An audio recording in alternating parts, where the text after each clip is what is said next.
महाराष्ट्रामध्ये जिल्हा परिषद राजकारणात महायुतीतच तणाव वाढताना दिसतोय। भारतीय जनता पार्टीकडून रणनीती आखत शिवसेनेला सत्तेपासून दूर ठेवलं जात असल्याचा आरोप केला जातोय।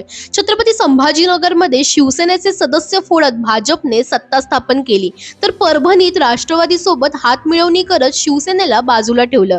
यामुळे शिवसेनेत अस्वस्थता वाढली आहे। रायगड जिल्हा परिषदेत शिवसेना सर्वात मोठा पक्ष असूनही अध्यक्ष आणि उपाध्यक्ष पदापासून दूर राहावं लागलं। भाजप आणि राष्ट्रवादीने महत्त्वाची पदं आपल्याकडे ठेवली। दरम्यान सातारा जिल्हा परिषदेतही सत्ता संघर्ष तीव्र झाला आहे। सुरुवातीला राष्ट्रवादी आणि शिवसेनेत चर्चा झाली, मात्र आता महायुती म्हणून एकत्र येण्याची शक्यता व्यक्त केली जाते। मात्र भाजपकडून पुन्हा दगाफटका होण्याची भीती शिवसेनेच्या नेत्यांमध्ये वाढताना दिसते। काही सदस्य फोडण्याचेही प्रयत्न सुरू असल्याची चर्चा आहे। महायुतीतील ही अंतर्गत लढाई आता उघडपणे समोर येत असून पुढील राजकीय समीकरण बदलण्याची शक्यता नाकारता येत नाही।